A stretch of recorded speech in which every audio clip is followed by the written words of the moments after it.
वो बिठावा साथिया ने और बकवाद करता, अंडा दारू पीवे।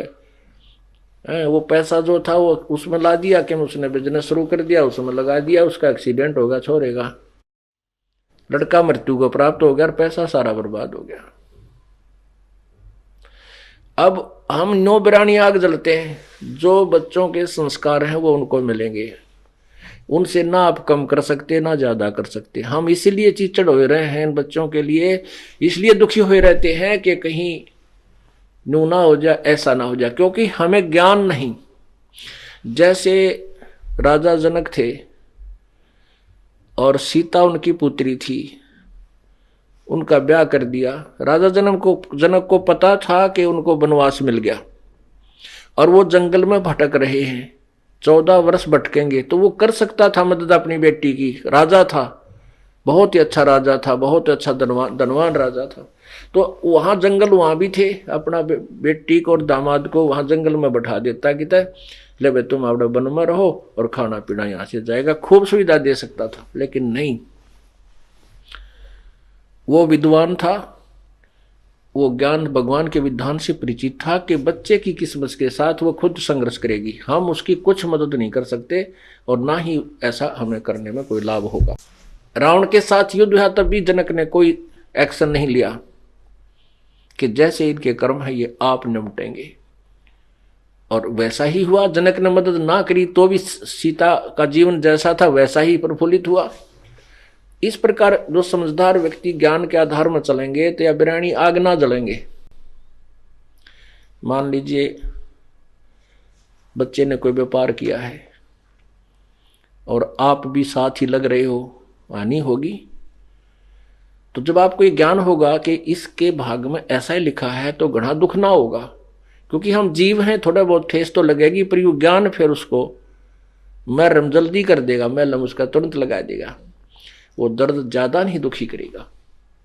ये बात याद आवेंगी या बिरानी आ गया भाई काल न ला रखी है, इस ज्ञान से बुझेगी, ज्ञान से नॉर्मल होगी, कम होगी। और जो सत्संग नहीं सुनते हुए रात ने भी मुंह ढक कर रोए, जहाँ क्या होगा बेटा दुखी हो गया, हाय मर गया, नाश हो गया, तो यह आग बिरानी जलेगा। और नाम जिसके पास है भक्ति करेगा, भगवान ने रोआ भी का तो भगवान तुरंत उसको सांत्वना देगा, कहीं ना कहीं से समाधान करके देगा और बचाएगा। फिर कहते हैं कुबद कांचड़ी चढ़ी चित पे तू हो गया मनुष्य नागरे, सूझे नहीं सजन सुख सागरे बिना प्रेम बैरागरे। या कुबद कांचड़ी चढ़ गई चित पे और होया मनुष्य नागरे। ओए होए, एक बहुत बड़ा अधिकारी था, उसका इकलौता पुत्र, उसको बहुत अच्छी तरह शिक्षा देने के लिए उच्च मतलब अच्छे हाई फाई स्कूलों में उसको प्रवेश दिला के पढ़ा रहा था। एक गांव में एक बहन थी, उसका पति मर गया और उसके 15-16 एकड़ जमीन थी, और वो हकीकियों की लड़ाई संघर्ष में मार दिया किसी ऐसे झगड़े पे। तो उसको चिंता होगी थी कहीं तेरे बेटे ने भी ना मार दे, इकलौता पुत्र था उसका भी माई का। वो अपने बेटे को लेकर के अपने पीर में रहने लगी, अगर इसको वहां पाल लूंगी, और वो जमीन दे दी ठेके पे और वहां से अपना सामान ले जाओ, गुजारा कर रही थी। लड़का उस समय वो 2-4 वर्ष का था, फिर वो 15, 16, 20 साल 18 वर्ष का हो गया। तो उसके लड़के ने कहा माँ चल अपने घर पर हम अपनी खेती खुद कराएंगे, या मामा के घर में कब तक रहेंगे, अपना घर है वहां चलेंगे। तो उस माई ने आकर के जिनको वो ठेके पर जमीन दे रखी थी, साझे पर दे रखी थी जैसे भी हिस्से में, उनसे कहा भी हमारी जमीन छोड़ दो। उन्होंने जमीन त्यागने छोड़ने से मना कर दिया कि हम जमीन ना छोड़ रहे हैं। उसने फिर पुलिस में रिपोर्ट की। अब 15-16 एकड़ जमीन थी, नहर के साथ बहुत अच्छी उपजाऊ जमीन थी। वो बात उस बड़े अधिकारी तक पहुंच गई। उसने देखा, पता कराया, भाई देखो ये जमीन उनके कैसे है, कब्जे में क्यों है, कैसे है, जैसे भी। तो उनको पता चला पटवारी से कि ऐसा कोई नहीं है, विशेष कोई कब्जे वाली बात इनकी है नहीं और ये सेट हो सकता है। तो उसने उमाई को टाइम दे दिया कि तू 5-7 दिन के बाद आना, हम इसकी इंक्वायरी करते हैं, तेरी जमीन दिवा देंगे। जब दोबारा वो माई गई तो उसका लालच आ गया बड़े अधिकारी का, 16 किले जमीन तू को ना खरीद ले, सस्ती मिल रहा कती। उन जो जमीन बोया करते थे उन मुजारों को तो उसने धमका दिया। वो तो कहने लगे जी जो तुम कहोगे हम ऐसे कर देंगे, हमने छोड़ देंगे हम इसकी जमीन को।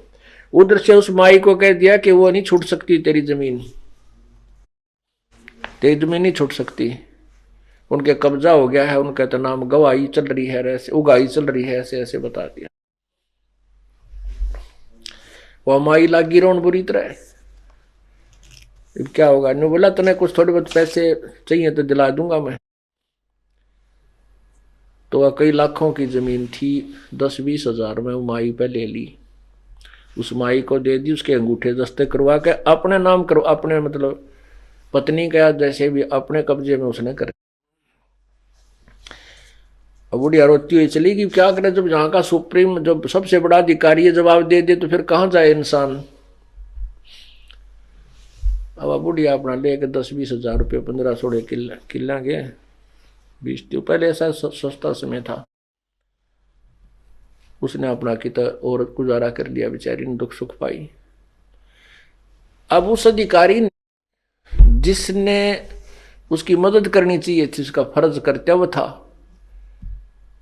उसने उस कव्वे वाला काम किया, काग वाला काम किया। कैसे, जैसे गधे की कमर टूट जाती है, जख्म बन जाता है, गधे की कमर पर जख्म बन जाता है काम करता है, और उस कौवा क्या करता है, उस जख्म के ऊपर, जिंदे के जख्म के ऊपर चोंच मार के मांस खाता है, उसको अधिक दुखी करता।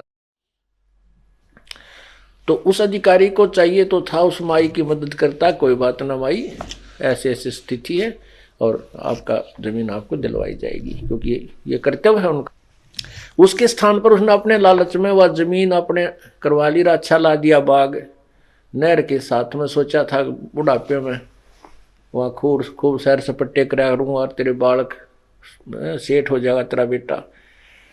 अब वो इकलौता लड़का था, खूब पढ़ाया लिखाया, लड़के को भी अच्छी पोस्ट मिल गई, शादी की तैयारी थी, कार दुर्घटना में वो लड़का मर गया। जिसके लिए उसने कुबद कमाई थी, जिसके लिए उसने पाप कमाए थे, बिरानी आग में जड़ा था, वो लड़का ही ना रहा और वो पाप रह गए उसके ऊपर। आगे देखना क्या होगा उस व्यक्ति के लिए। तो यहां बताते हैं कि कुबद कांचड़ी चढ़ गई चत पे, तो हो गया मनुष्य नाग रे, ओए होए। अब उस नाग जैसा काम कर दिया, डंक मारा उसने, उस माई बर्बाद होगी। अपने स्वार्थ के लिए वह जमीन उसने अपने नाम करा ली। अब वो लड़का है ना रहा जिसको सुखी देखना चाहता था, उसने किधर दामाद बरतेंगे, पड़ोसी लेंगे, भाई बंद बांटेंगे, और वो बनेगा गधा लंबी कमर का। तो यहां याद दिलाया जाता सत्संग के अंदर, कुबद कांचड़ी चढ़ रही चित पे, तो हो गया मनुष्य नाग रे। मनुष्य वाला काम छोड़कर नाग वाले काम शुरू कर दिए। सूझे नहीं सजन सुख सागर, बिना प्रेम बैराग रे। अब परमात्मा में बैराग और प्रेम जब जागेगा, तब जागेगा जब हम उसके संविधान से परिचित होंगे, अच्छे और बुरे का हमने ज्ञान हो जाएगा, फिर हम गलती नहीं कर सकते, हम कोई भी पाप नहीं कर सकते। हाथ कांप जाएंगे हमारे जब हम पाप करने लगेंगे। जैसे बच्चा बालक होता है, छोटा सा बच्चा होता है, तो उसको ये ज्ञान नहीं होता कि जो सामने गड्ढा है इसमें गिर गया तो तू मर जाएगा। उस छोटे से बच्चे को नहीं पता होता कि सामने ये सांप है, ये तुझे डस लेगा तू मर जाएगा।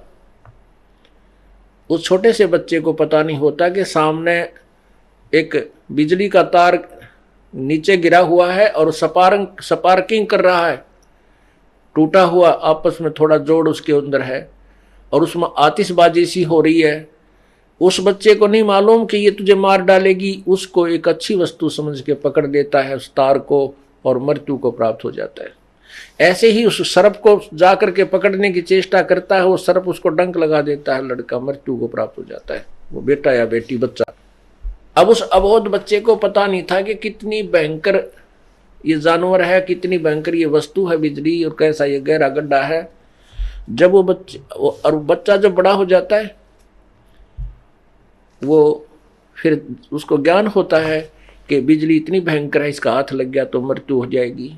सर्प इतना भयंकर जानवर है कि इसको छू दिया तो डंक मारेगा और मर जाएगा, और गड्ढे के विषय में भी परिचित हो जाता है। फिर उसके निकट नहीं जाता, उनसे बचता है, दूर भागता है, औरों को भी आगाह करता है कि देखना सामने सर्प है, वापस हो लो, वापस हो लो।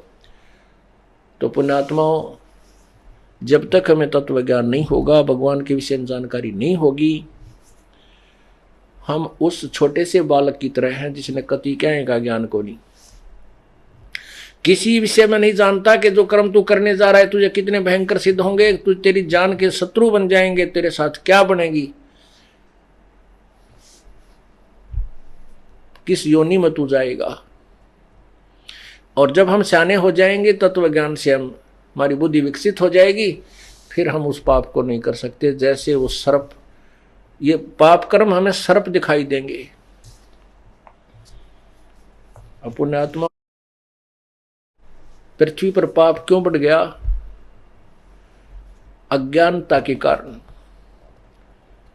हम सेठ होना चाहते हैं, दूसरे को हड़प के, दूसरे का जो के साथ धोखा करके, उसकी संपत्ति में उसे कुछ हिस्सा ले करके या तो मिलावट करके, रिश्वत ले करके हैं, और 2 नंबर के धंधे करके हम सेठ बनना चाहते, कभी नहीं बन सकते। क्योंकि परमात्मा ने हमारे संस्कार पूर्व निर्धारित किए हैं, जो भी हमें मिलना है उसमें कोई परिवर्तन नहीं हो सकता। कब तक? जब तक हम पूर्ण परमात्मा की शरण में नहीं आएंगे और पूर्ण संत के द्वारा उस परमात्मा से लाभ पाने की विधि प्राप्त नहीं करेंगे, तो तब तक आपके किसी भी संस्कार में कोई परिवर्तन नहीं हो सकता। एक व्यक्ति था, उसने बताया कि ये ज्ञान सुनने के बाद आंखें खुल जाती है इंसान की। उसने बताया कि जी आपने जो ज्ञान सुनाया है ये सही बात है। क्या सुनाया था इस दास ने? कि जो पाप करते हो, आप सेठ बनना चाहते हो 2 के 20 बना के, तो वो पैसा आपके पास नहीं रहेगा, क्योंकि आपके भाग्य में नहीं है। आपके भाग्य में नहीं है वो पैसा, आपने 2 नंबर तक कमा तो लिया, लेकिन वो दूना डबल होकर जाएगा। और पैसा तो रहेगा नहीं, लेकिन उस पैसे 2 नंबर से कमाने के लिए जो पाप इकट्ठे किए थे, वो पाप तेरे पास रह जाएंगे, वो तुझे भोगने पड़ेंगे। अब उसने क्या बताया कि मेरा एक का लड़का था और 20-22 वर्ष का हुआ, उसकी शादी की तैयारी कर रहे थे। उसका जो है दोनों किडनी फेल होगी, दोनों गुर्दे फेल हो गए, खराब हो गए। तो उसके लिए पहले तो देसी वैद्य, फिर ऐसे झाड़े जंतर मंतर संत साधुआं दौरा घूमे। फिर जब सब ने जवाब दे दिया, जब ऑल इंडिया मेडिकल में ले गए इंस्टीट्यूट दिल्ली में, पहले वहीं होते थे ये गुर्दे बदला बदली, वहाँ उन्होंने बताया कि इसके दोनों किडनी फेल होगी। ऐसे ही किसी से कह सुनकर कोई पैसे पूसे ले दे कर किडनी चढ़वाई बच्चे का। ऑपरेशन सफल हो गया लड़के का, लेकिन रुपये 3 लाख तो भी ऊपर लाग गए हमारे। कोई बात नहीं भाई, बच्चे की जान बची, पैसे तो जो लगे सो लगे, खुशी मनाई। 6 महीने के बाद वही लड़का बस एक्सीडेंट में मृत्यु को प्राप्त हो गया। गुर्दे बदलवाने के बाद 6 महीने के उपरांत वही लड़का बस दुर्घटना में मर गया और पैसे थे वह सारे गए। फिर उसने अपने कुकर्म गिनवाए कि मेरे साथ तो इससे भी ज्यादा और होना चाहिए था, शायद ये थोड़ा हुआ। जो जिस तरीके से मैंने पैसे कमाए, उसने अपने धंधे के विषय में जानकारी दी कि मैं बहुत जुल्मी व्यक्ति था। अब आपके ज्ञान से अपने पाप दिखने लगे, नहीं तो मैं अपने पापा ने कभी नहीं देखूं था। और भगवान को लाने दिया करता है, भगवान मेरी गेल किए करी तने, कौन सा पाप मेरा आगे आ गया। अब पता लग गया कि जब इस जन्म में मैंने से पाप किए, पिछले में भी मेरी इसी स्थिति बूंदी वरती रही होगी कभी ना कभी। तो पुण्यात्माओं, परमात्मा के तत्व ज्ञान के रोशनी में हमें अपने आगे और पीछे के कुकर्म दिखाई देने लग जाते हैं, और फिर हम बचने की चेष्टा करते हैं। हम अज्ञान अंधेरे में तो ठोकरे खाते रहते हैं, लेकिन ज्ञान में पाछा ठोकर नहीं खा सकता इंसान, या तो फिर उसको ज्ञान नहीं, नशा कर रखा है। तो हमने इस नशे को भी उतारना है जो काल ने हमारे ऊपर कर रखा है, और इस अज्ञान को भी हटाना है। नशा कौन सा है? इस माया का। जिसके पास थोड़ा धन हो गया, फूला नहीं समावे, कोई पोस्ट होगी, पता नहीं सोचा कि बन गया, ये तेरा संस्कार है। और यदि तूने भविष्य की तैयारी नहीं की तो 84 लाख जूनी फिर तैयार है। अब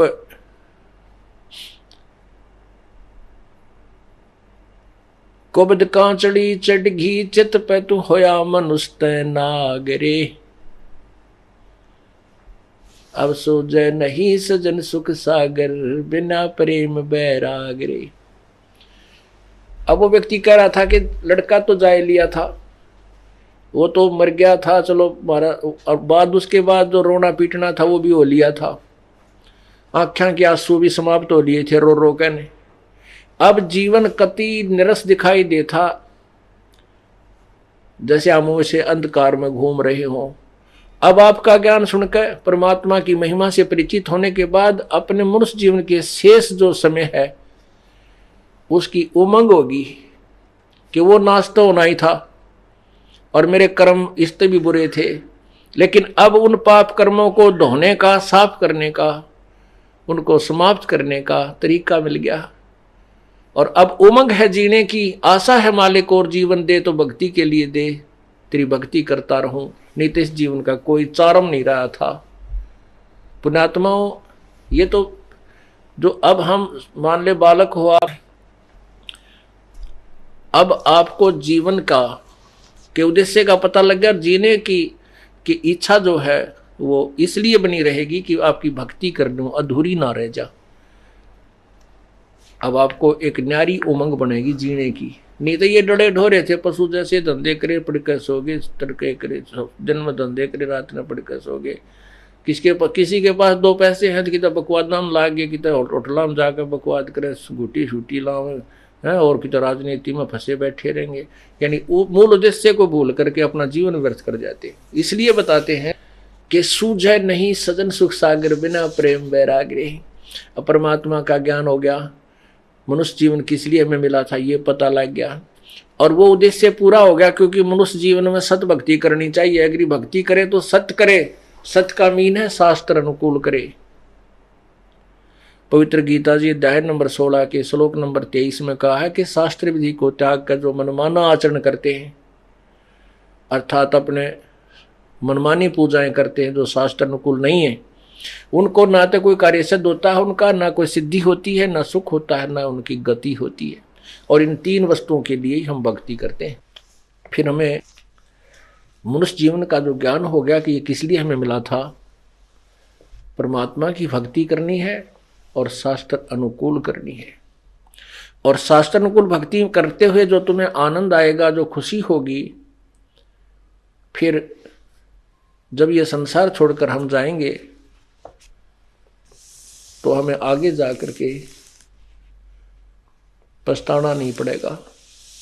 ठीक है, परमात्मा ने जितना जीवन दिया है, और जब ये शरीर छूटेगा तो हमें पश्चाताप नहीं बनेगा। हमने ना ये मन में नहीं आएगी ईब के बनेगी, ये मन में कति नहीं आओगी कि अब क्या बनेगा आगे, नहीं।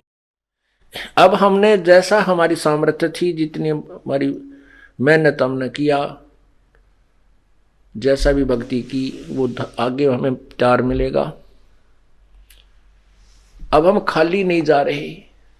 जैसे बच्चे सब एग्जाम में बैठते हैं, जिन्होंने शिक्षा ग्रहण कर रखी है, खूब पढ़ाई कर रखी है, अभ्यास कर रखा है अपने पूरे वर्ष में, तो वो घबरा कर नहीं जाते, उसमें थोड़ी सी घबराहट होती है, ज़्यादा नहीं। और जो किसी ने किताबें ठाके ना देखी, कभी पढ़े ही नहीं, तो फिर वो जाते हैं, उनको पता होता है कि ये बूंदी बनेगी, के लिख का आऊँगा, कुछ याद देखो नहीं, और वो घबराहट में कुछ थोड़ा बहुत याद है वो भी भूल जाते हैं, फिर तो वो फेल हो जाते हैं।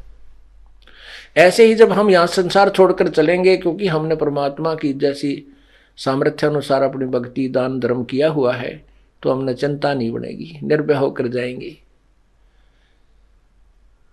और आगे परमात्मा आपको खड़े मिलेंगे, क्योंकि हम धनी के हो गए, हमने आगे स्थान बना लिया। शरीर छोड़ने से पहले हमारा आगे स्थान बन गया। कहाँ बन गया? हमारा गुरुजी हो गए। और गुरुजी संत जो होते हैं वो परमात्मा के नुमाइंदे होते हैं, और अपने उस घर में ले जाते हैं जहाँ से वो आए होते हैं। तो आप जब यहाँ से चलोगे, परमात्मा आपको सामने खड़ा मिलेगा, आपका ठिकाना हो गया। और जिन्होंने आगे ठिकाना बनाया नहीं, भक्ति की नहीं, तो फिर वो कहीं ठिकाना नहीं है, वो 84 लाख योनियों के इस अरट के जैसे कुएं में वो फिर शुरू हो जाए। अरसुमर सो हंस कहा वह कामी करो दी कागरे, बौरा न भरम में विष के बन में चल बेगमपुर बागरे। अब जैसे कोई भक्ति करता है उसको भगत जी कहते हैं, शराब पीता है उसको शराबी कहते हैं, चोरी करता है उसको चोर कहते हैं, डाके मारता है उसको डाकू कहते हैं। अब जैसे पहले कोई कैसी भी गलती करता था, अब भक्ति कर रहा है तो वो भगत जी हो गए। एक भक्त था हमारा सेवक, तो उसने नाम लिया, और वो हमारी रिश्तेदारी में भी पड़ा है, तो वो उसने नाम ले लिया। तो उसका भाई जो है शराबी एक नंबर का, क्योंकि ये शराबी जो होते हैं ना, ये आदमी बहुत कम मिल पावे। वैसे शराब उतरे पाछे तो बहुत अच्छे बतलाते हैं, शराब पिए पाछे फिर ये किसी के काबू के नहीं होते। तो पहले गांव गांव में सत्संग करने पाठ करने जाते थे। और एक और भगत था जो दिल्ली साइड का, उसने नाम लिया था। तो उसको ये बताया गया था कि आप वहां आ जाना, वहां 3 दिन सत्संग करेंगे हम गांव में। उनका एड्रेस बता दिया। तो उसमें जो जिसका हमने पाठ करना था, उसका भाई का पाठ था, शराबी का। तो भाई के ने कम जाने थे, उसने ज्यादा जाने थे। वो ड्राइवर था रोडवेज का, वो हमारी रिश्तेदारी में पड़ा है, उसका भीम नाम। तो हमने उस साथ में एड्रेस ये लिख रखा था कि कृष्ण ने ना जाना तो भीम ड्राइवर पूछ लियो। बोला ठीक है। तो उसने आके पूछा, बोला भाई सत्संग है वहां जाना हमने। बस अड्डे से दूसरी तरफ उनके घर थे। तो वो एक आदमी मिल गया ना, बोला किस जगह? बोला उसने बताया कि भीम ड्राइवर हरके जाना। बोला उनका किसा सत्संग होता? एक नंबर का शराबी है, वहां का सत्संग होता। उसको पता नहीं था, दूसरे से पूछा, उसने भी नहीं कहा। बोला वो भीम ड्राइवर शराबी गए, वो किसी सत्संग कराओ भाई। वो घर जरूर बता देंगे, आगे चला जाए इस साइड में, वहां पूछ लिए। जगह बताते चले गए, 4 मिले, 4 ये शब्द बोले कि वो किसा शराबी हो, किसके, वो तो शराबी है। तो वो पहुंच गया वहां पर, उसने सत्संग सुन भी, वो तो नाम लिए रखा था उसने। तो दूसरी बार फिर 6 महीने के बाद, 1 वर्ष के बाद फिर दोबारा सत्संग था वहीं पर। तो वही भगत फिर उसको पता लगा कि वहाँ सत्संग कर रहे हैं गुरुजी, क्योंकि पहले हम जिस गांव में सत्संग करते थे, हमारे भगत वहीं पहुंच जाया करते थे मिलने के लिए, अपनी कोई समस्या समाधान के लिए। तो ऐसे हमने लिस्ट बना रखी होती थी, वो लिस्ट दे देते थे भी, ये कोई पूछे थे बता देना। तो वो भगत फिर उसी गाँव में आया, और उनके घर से उलट पुलट गाली गलिया में कहे 1-2 आदमी आ ले, तो उसका समझ ना आवे कहाँ सी हो रहा सत्संग। तो उसने फिर उसकी जब वो दूसरी बार आया तो उसने भीम का जिक्र नहीं किया, बोला मैंने कृष्ण का जाना है, वो डॉक्टर है कृष्ण। तो उनमें हमारा भगत मिल गया, ने बोला वो कृष्ण डॉक्टर का उसने नाम ले लिया उस भीम ड्राइवर ने, और उन्हीं का वो पाठ हो रहा था उस दिन। तो वो भगत मिल गया हमारा कोई, उसको कहने लगा किसका जाना, कृष्ण का जाना, भीम का नाम ना ले शराबी कहेंगे उसने। तो उन्हें बोला वो कृष्ण का ना होता, वो तो भीम भगत जी का पाठ होने लग रहा है, भीम भगत जी का पाठ हुआ है। उसने सोचा ये गलत समझ रहा है, मैंने बोला भाई मन न कृष्ण का जाना, भीम भगत जी कोई और होगा। उसने सोचा शराबी का करते भगत जी कैसे बोल रहा है इसको। दूसरे से पूछा, दूसरे बताया, बोला भाई हाँ भाई भीम का पाठ हो रहा है, उसने नाम ले लिया, शराब स्वरूप छोड़ दी। कहने का भाव दास का ये है कि पहले तो शराबी को आओ था और अब भीम भगत जी नाम से प्रसिद्ध हो गया। तो इसका यही अर्थ है कि हर सुमर सो हंस कहावे, कामी क्रोधी कागरे, और भौरा ना भर में विष के बन में चल बेगमपुर बागरे। कहने का भाव यह है कि यह संसार एक विषय विकारों का वन है, और जैसे किकर के बबूल का बाग वन हो, उसमें जहां भी जाओगे कांटे लगेंगे। तो ये संसार जो है ये बबूल का वन है, इसमें कदम कदम पर पैराम ना लगेंगे तो मुंह पर लगेंगे, कितने न कितने हाथ में लगेंगे, यानी कोई न कोई कष्ट इस संसार में आपको बनाई रहेगा।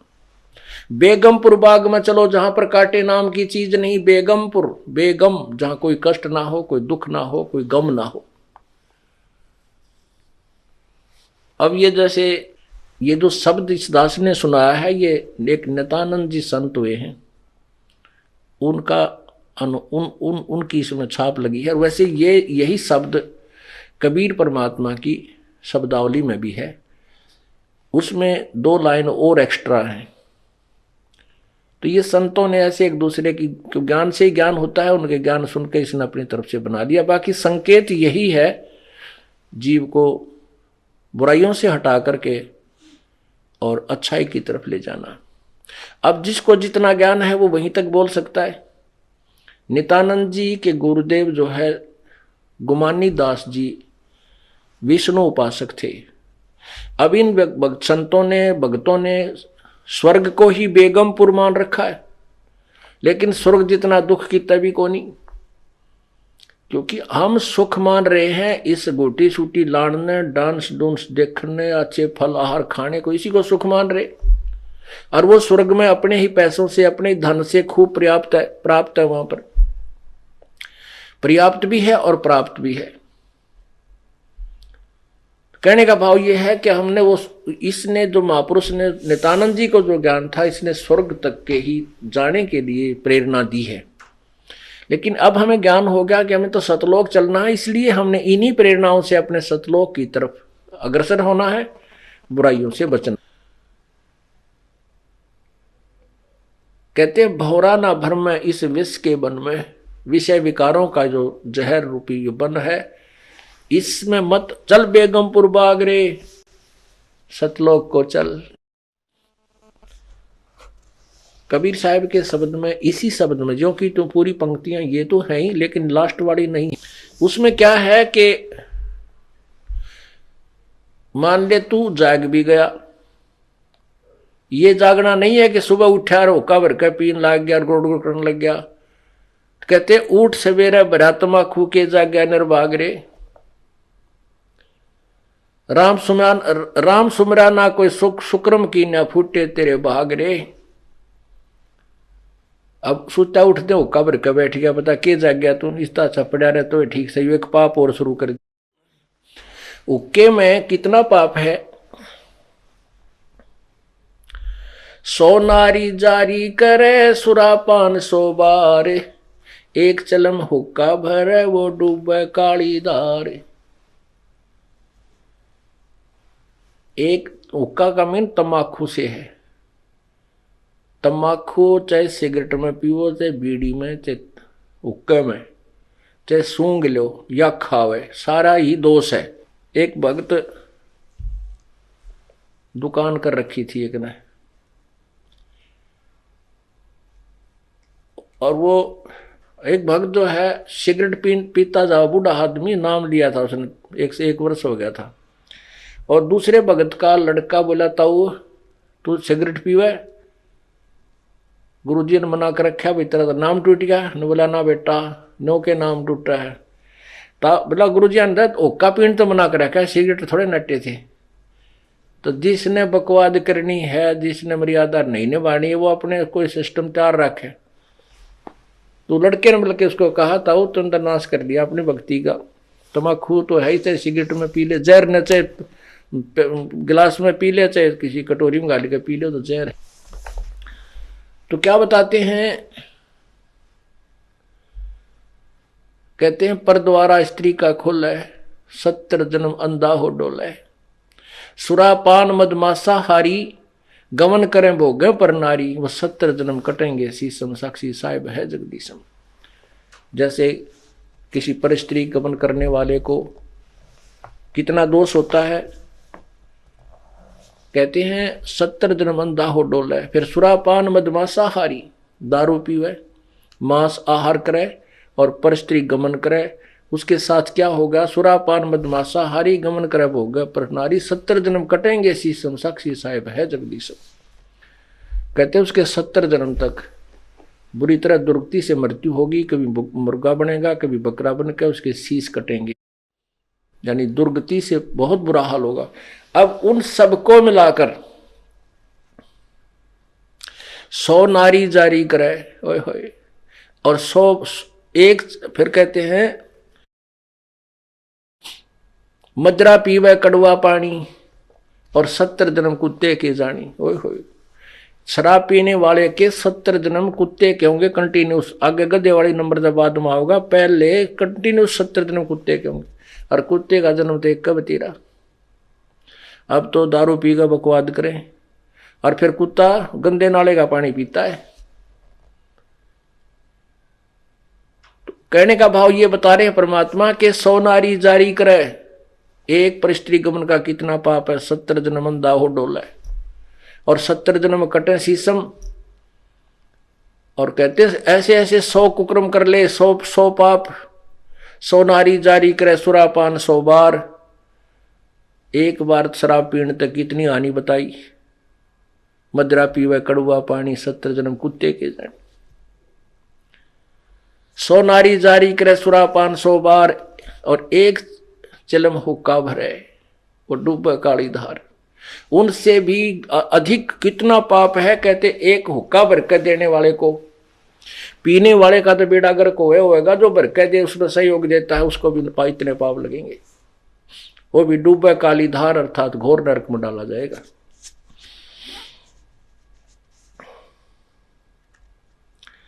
तम्बाकू कितना हानि करता है, क्यों इतना दोषी बताया, इसमें इतना दोष क्यों है। एक हुक्का पीने वाला या सिगरेट पीने वाला, बीड़ी पीने वाला हुक्का पीवे, धुआं छोड़े, वो धुआं सारे घर में घूमे, वो नवजात बालक छोटे छोटे वह सो रहे हैं, उनमें भी धुआं, श्वास से उसकी बदबू जावे धुएं की, यानी पूरे परिवार के नाक में दम रखे और फिर वातावरण दूषित करे। ओके की धुआं का जब छोड़ते हैं उसमें ना जाने कितने इस वायुमंडल में छोटे छोटे जीवाणु होते हैं, वो अंधे होकर नीचे गिरते हैं धुएं के इस अफेक्ट तक, और पैरों तला करके मरते हैं। वो एक घूंट मारने से उसको कितनी जीव हिंसा कर दी, यानी कितना धुएं से कितना हानि कर दी। वो पाप उस तम्बाकू प्रयोग करने वाले के बैड अकाउंट में जाते हैं। और फिर हमारे परमात्मा ने ये मनुष्य शरीर दिया है परमात्मा पाने के लिए। इसमें ये ईड़ा, ये पिंगला, ईड़ा और पिंगला, ये 2 नाड़ी बताई जाती हैं अंदर शरीर में, और इनके बीच में मध्य में जाकर के एक सुषुम्ना नाड़ी है जिसकी सुई की नोक टेक है, ऐसा सुराख है जो भक्ति के प्रभाव से ये अपने आप लेडर की तरह हवा भर के वो खुल जाता है, और फिर उसमें से आत्मा अंदर जाकर के फिर नीचे मूल कमल से प्रारंभ होती है। अब क्या होता है कि उसमें वो तम्बाकू का जो पीते हैं तम्बाकू और नाका में छोड़ दिया करें, घोटा मारेंगे नो छोड़ दिया करें, तो वो धुआं जो है उस सुराग को पालिश कर देता है, परमात्मा के पाने वाले उस मेन गेट को बंद कर देता है। तो इससे बड़ा शत्रु हमारा और क्या हो सकता है। फिर इस जीवन का के फूकेंगे तो ऐसा गधे का ऐसा कुत्ते का, जब भगवान नहीं मिला इसमें, वो रास्ता बंद कर दिया। दास ने ये सत्संग किया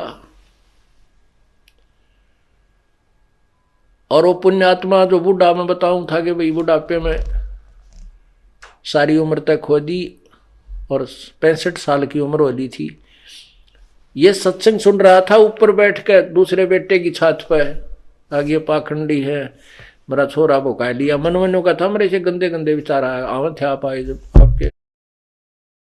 तो उसने पहले हम 3 दिन सत्संग करते थे, 2 रात को, अगले दिन सुबह कर करके फिर भोग लगा के हम प्रस्थान करते थे।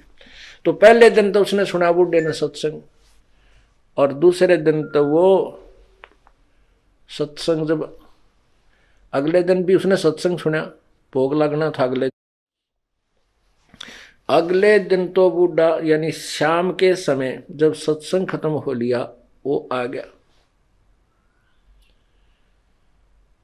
और वो पहले उस बच्चे ने उसके अपने पुत्र वधू ने कई बार न्यों कहता तुमने नाश करोगे हैं, यहाँ के बुला लिए ये नाश करने लग रहे, तुम ऐसे ऐसे करते हो, ये पाखंड के कर रहे हो तुम। तो उसकी पुत्र वधू ने सोचा ये बूढ़ा है भी महाराज जी ने कि वो नहीं सी किसका है गार, इज्जत का गाक बनेगा हमारी का। अब बोल रहा कि उसने बाप आकर बैठ गया और वह खड़ी होगी दूर सी, अकीब देखे रहा के बोल रहेगा इसने के का बूढ़ा, और लोग ने शर्म लिया और भाई मैं माना रहा मारे इनके कहेगा। तो बूढ़ा ने बोला महाराज जी हमें पता था कि भाई जो सत्संग नहीं सुनते वह ठीक तो बोला नहीं करे, हमने सारी तरह के आदमी देखे, 4-5 वर्ष गांव गांव में गए, हमने कोई इससे लेना देना नहीं था भाई, कोई राजी बोला उसका बोला बुंडा बोला, अपने जुबान और कान दोनों बंद कर लेते। मैं कह लेगा माननेगा थोड़ी बहुत बतावाएंगे भाई, नहीं माननेगा तो इसकी मौज है। कहने लगा महाराज जी मेरे ये 3 बेटे बताए, उसने 2 इतना ध्यान नहीं। बोला हमारे पास 2 किले थे, आज मैंने 8 किले 9 किले और मोल लिए अपने जीवन में, और पशु से भी बदतर धंधा किया हमने, और आज जो आपका ज्ञान सुना ये बातें मैंने कभी सुनने को नहीं मिली ना। मैं कि तो जाया करता, मैं 3 सत्संग करने वाला न पाखंडी समझा करता था, आपका ज्ञान सुना मैंने वहां ऊपर बैठ करके। अब मेरा केरा होगा न्यो कह बूढ़ा रोन लग गया, जिस तरह बालक रोया करे न्यो पड़ के। मैं बोला की बात होगी, क्यों नहीं क्या बात होगी, मैंने समझाया। फिर तो दिल सा उसका डट लिया, जब लग गया बताने। कहने लगे ये बात तो मैंने जिंदगी में कभी सुनी है को नहीं, जो आज आपने, मेरा तो कर्जा पाटन हो रहा, नींद नहीं आई रात को मुझे। मैंने तो इतने हुक्के पी रखे हैं कि हुक्का सीला नहीं होने दिया करता मैं। अब मेरा कीड़ा होगा, मेरे जैसे पापी का क्या इलाज, जो मैंने सारा जीवन पशु से बदतर धंधे किए, और अब जी अब उम्र चली गई, अब भक्ति हो को। फिर रोने लग गया, फिर रोने लगा वो। मैं फिर उसको समझाया, मैं बोला कुछ नहीं बिगड़ा है अभी तक, इस आत्मा के इस जीव के असंग जन्म हो लिए, और यदि अब भक्ति नहीं शुरुआत करी तो आगे भी ये झंझट सदाई बना रहेगा। आप अब शुरू कर दो इस उम्र में, कोई फर्क नहीं पड़ेगा। ने बोला ईब के होगी दिन के बिरा कह दिन का मैं मान हूं, कितने वर्ष का, अब तो मुश्किल है, नो नाड मारे। फिर उसको समझाया कि ध्यान से सुनो आप, जैसे कुएं में बाल्टी पड़ दी हो, डोल है, बाल्टी होती है जिसका रस्सा बांध कर पानी बाहर खींचते हैं, और वह बाल्टी कुएं में चल पड़ी और उसका जो रस्सा लटकता हुआ आ रहा है। यदि हाथ पैर मार कर दौड़ धूप कर उस रस्से को लास्ट भी, उसकी जो लास्ट एंड भी ठेगा ना पूछड़ी, वह नेजू की उस रस्से की, बाल्टी के बंधे हुए रस्से की पूछड़ी ठेगी, यानी एंड भी मिल गया, 4 उंगल का रह रहा वो भी हाथ में आ गया तो कुछ भी ना गया, वह बाल्टी भी और पानी भी मिले। अब जावत ये कि जब हाथ पा नहीं मारेंगे तो गई, वो तो जा ही रही है। पहले लंबे लंबे रस्से हुआ करते, गहरे पानी होते थे कुओं में, और कम से कम 50, 60, 100 फुट तक की लंबी रस्सी होती थी, तो उसको जाने में भी समय लगता था। तो अगर उसकी पूछड़ी भी ठागी ना नेजू की उस रस्से की तो कुछ भी कौन गया, और नहीं हाथ पा मारेगा तो गई, फिर तो कुछ भी हाथ नहीं लगेगा। यह बात उस बुढ़े के कसूती जच गई। मैंने उसको समझाया कि आप नाम शुरू करो, मोक्ष नहीं होगा तो मनुष्य शरीर आपको गारंटीड मिलेगा। वैसे तो मोक्ष इसी में हो जाएगा, कोई बड़ी बात नहीं है। आप सत भक्ति करो, सच्चे मन तक लगो और पूरी मर्यादा निभाओ, मुक्ति में कोई बात है। एक श्वास के सीमेंट की इतनी कीमत है, सब कुछ आपके पास होगा। तो उसका बात समझ में आ गई। परमात्मा कहते हैं जीवन तो थोड़ा ही भला जो सत्य सुमन हो, और लाख वर्ष का जीवन को लेख दरे ना को। थोड़ा जीवन बतेरा जो सच्चा सुमन हो, सच्चा मार्ग हो, सच्ची श्रद्धा से आप करो, डर के करो, भर मर्यादा में रहते हुए करो, तो कोई मोक्ष में कोई ज्यादा वो नहीं है। तो वो कहने लगा जी ना तो मैं दान कर सकता, ना मैं धर्म कर सकता। मैं बोला ये तेरे बेटे तेरे तो पहला नाम पाएगी। जब वह बुढ़िया वह माई आ गई वहां बैठ गई, ने बोली अपने ससुर के लिए एक पाठ तो मैं कराऊंगी। मैं बोला देखोगे तेरे दान शुरू। परमात्मा में लगो रास्ते आप खोल देगा, कोई आप सुमन करो। आपने जो सुमन से बड़ा तो कुछ भी नहीं है, बाप के हाथ में कुछ नहीं है, मान लिया। अपनी भक्ति करो, सुमन बढ़ाओ, सारा कुछ इसी में आ जाएगा। भक्ति करो डट के, क्योंकि दान धर्म सेवा जो है हम हृदय साफ करने के लिए कराते हैं। और ई बाप का कर्जा पाटन न हो यार, कुछ पाप करने की जगह रही नहीं। पाप तो आप केवल इसलिए करो थे कि ये ओका पीओ थे, और तेरे बच्चे बहुत समझदार हैं, आपके लिए खूब यज्ञ भी कराएंगे, ऐसी बात थोड़ी है। तो उसने उस बुढ़े नाम लिया, 10 वर्ष वो जिया, खूब डट कर भक्ति करी, 3 नाम प्राप्त किए और अपना शरीर छोड़ के आराम से चला गया। बोलो सतगुरुदेव। तो इसलिए बताता है कि और बात तेरे काम न आवे, संतों शरण लाग रे, के सोए गफलत में बंदे, जागे जागे नर जाग रे। सत साहिब कर जोरूं विनती करूं, धरूं चरण पर शीश, गुरु राम देवानंद जी महाराज ने दियो नाम बख्शीश। कोटि कोटि सिजदा करूं, कोटि कोटि प्रणाम, चरण कमल में राखियो मैं बंदी जाम गुलाम।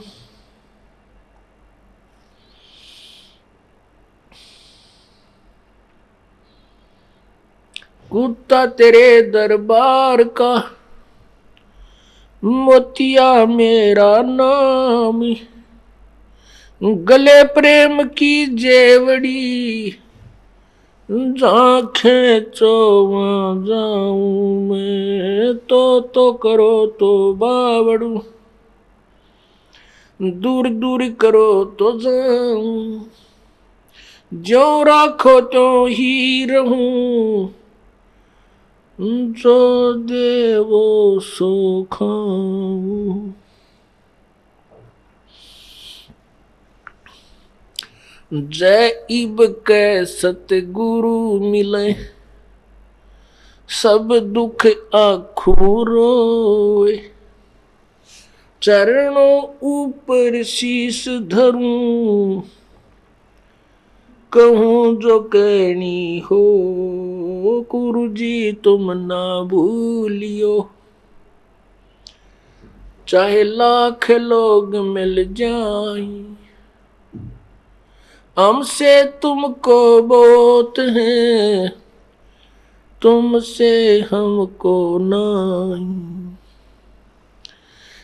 कबीर सतगुरु मिलेंगे, पूछेंगे कुशलात, आदि अंत की सब कहूँ, अपने दिल की बात। गुरु जी तुम ना भूलियो, चाहे लाख लोग मिल जाएं, हमसे तुमको बहुत है, तुमसे हमको नाई। तुम्हारे विसारे क्या बने, किसकी शरण में जाऊं, शिव विरंच मुनि नारदा, तिनके हृदय न समाऊं। अवगुण किए तो बहुत किए, करत न मानी हार, बावे बंदा बख्श दियो, बावे गर्दन उतारे। अवगुण मेरे बाप जी, बख्शो गरीब नवाजे, जो मैं पूत कपूत हूँ, बोहड़ पिता को लाज। मैं अपराधी जन्म का, नक्सक भरे विकारे। तुम दाता दुख भंजना, मेरी करो संभार।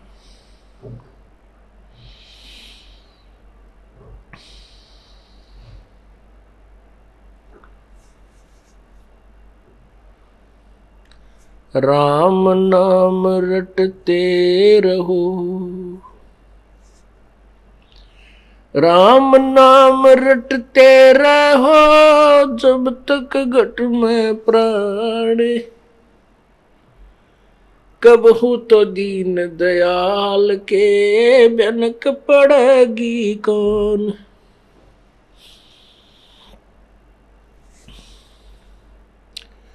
राम रटत कोढ़ी भलो, चू चू पड़े जो चाम।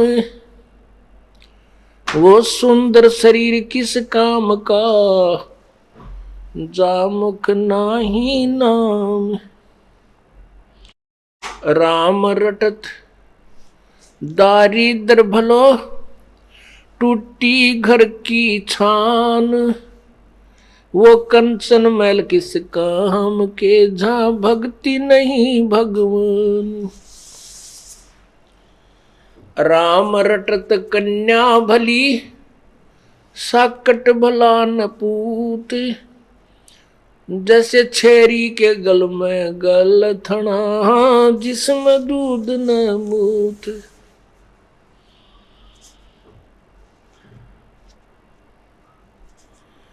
भाई लूट सको तो लूटियो, राम नाम की लूट। पीछे फिर पछताओगे, प्राण जाएंगे छूट। नहीं भरोसा देही का, ये बिनस जावे छन माही। श्वास उश्वास में नाम जपो हो, और यतन कछु नाही। श्वास उश्वास में नाम जपो, व्यर्था श्वास मत खो। ना जाने इस श्वास को हो, आवन हो कि न हो।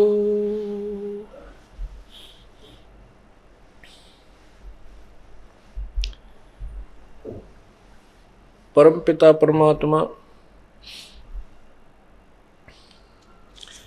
पूर्ण ब्रह्म बंदी छोड़ कबीर देव जी,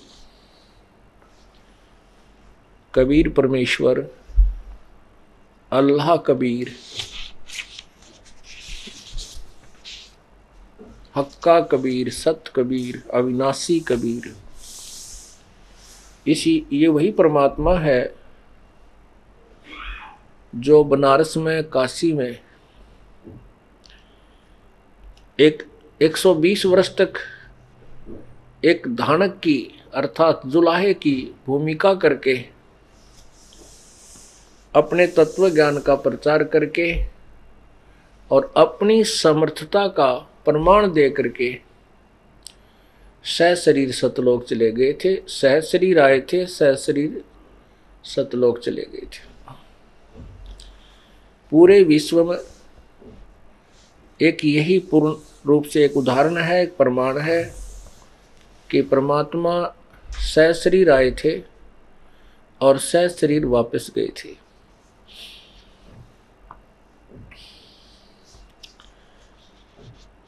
पुण्यात्माओं,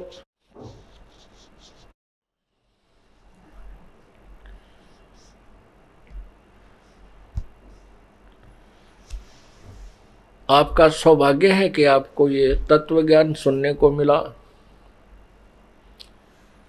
आपका सौभाग्य है कि आपको मनुष्य जीवन प्राप्त है और उससे और भी आपके पुण्य प्रमाण है कि आपको इस समय में मनुष्य जीवन प्राप्त है कि जब आपको तत्व ज्ञान सुनने को मिला। परमात्मा ने इस दास को भेजा उनकी महिमा करने के लिए, परमात्मा की महिमा को, परमात्मा के तत्व ज्ञान को जनसाधारण तक पहुंचाने के लिए। आपका बहुत बड़ा सौभाग्य है कि आपका इस समय में जन्म है कि जब का आपको तत्वदर्शी संत मिल गया।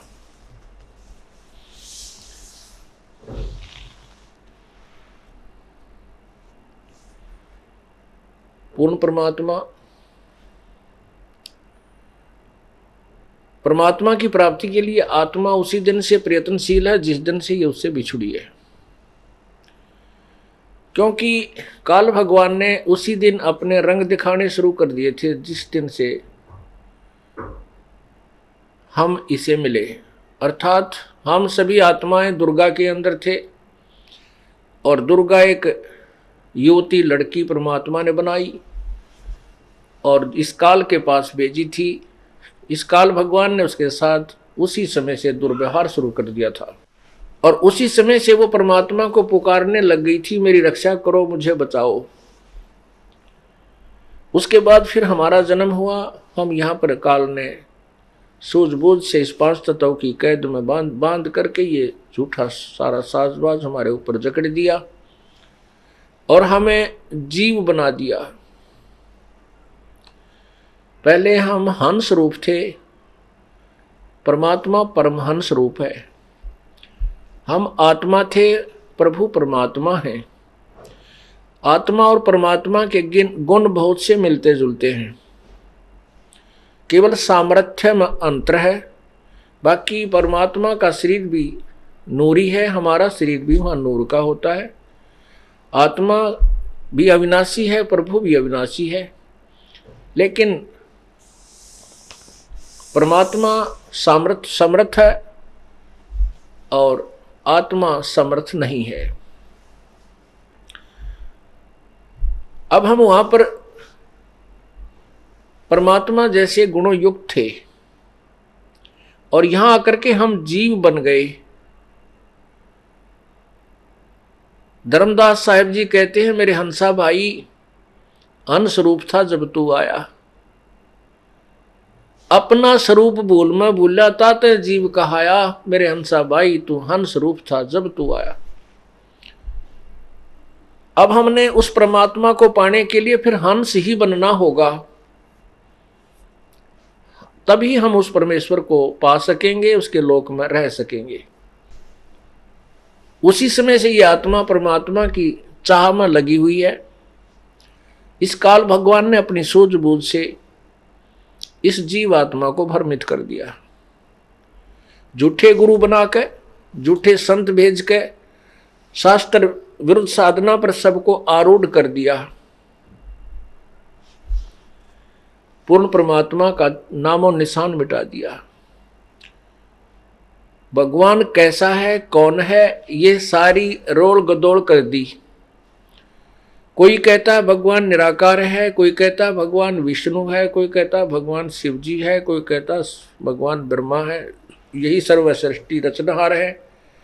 कोई कहता है भगवान तो ब्रह्म है। यानी किसी की भी थ्योरी, किसी का भी सिद्धांत एक दूसरे से मेल नहीं करता। जो लोक वेद है, लोक वेद के आधार से सभी आधारित हो गए। न तो पवित्र हिंदू धर्म के अनुयायियों को अपने पवित्र सदग्रंथों के विषय में जानकारी, और न ही पवित्र ईसाई धर्म के अनुयायियों को अपने ही सदग्रंथ के, अपने ही पवित्र बाइबल के विषय में जानकारी कि वो क्या बताना चाहता है, क्या संदेश दे रहा है। परमात्मा साकार है या निराकार, कौन है, कहाँ रहता है, ये सब विद्वान है हमारे सदग्रंथों में। लेकिन हमें जो ज्ञान प्राप्त है वो लोक वेद के आधार से है। नहीं पवित्र मुसलमान धर्म के अनुयायियों को पवित्र कुरान शरीफ के विषय में जानकारी है कि वो क्या संदेश हमें देना चाहता है। केवल लोक वेद के आधार से हमने जो सुनाया है कि अल्लाह परमात्मा गॉड निराकार है, वो फॉर्मलेस है, बेचून है, अर्थात उसकी कोई आकार नहीं है, वो केवल उसकी शक्ति सर्वव्यापक है।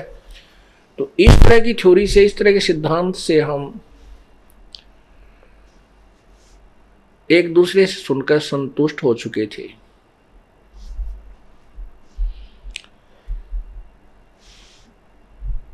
अब जैसे कोई श्री विष्णु जी का उपासक है, विष्णु जी की मूर्ति उसके पास है, प्रतिदिन उसकी सेवा करता है, तिलक लगाता है, सब तरह से कर्मकांड भी करते हैं, और फिर उनसे कोई पूछे भी भगवान कैसा है, कहते हैं वो तो निराकार है।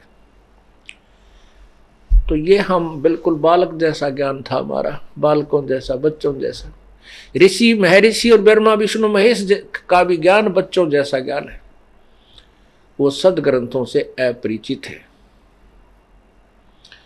अब यहां समस्या आती है कि जब ब्रह्मा विष्णु महेश के बारे में कहते हैं कि उनको भी ज्ञान नहीं है, तो ये एक बहुत अभद्र सी बातें लगती है, अभद्र सी स्टेटमेंट लगती है। किनको? जिन्होंने आज तक तत्वज्ञान कभी सुना ही नहीं, और जिन्होंने अपने सदग्रंथों का भी ज्ञान नहीं। उसके लिए आपको थोड़ा सा सदग्रंथों का सहारा लेना पड़ेगा। पुण्यात्माओं, ये एक ऐसी जटिल समस्या होगी कि भगवान को भगवान सिद्ध करने के लिए ना जाने कितने प्रमाण देने पड़ते हैं।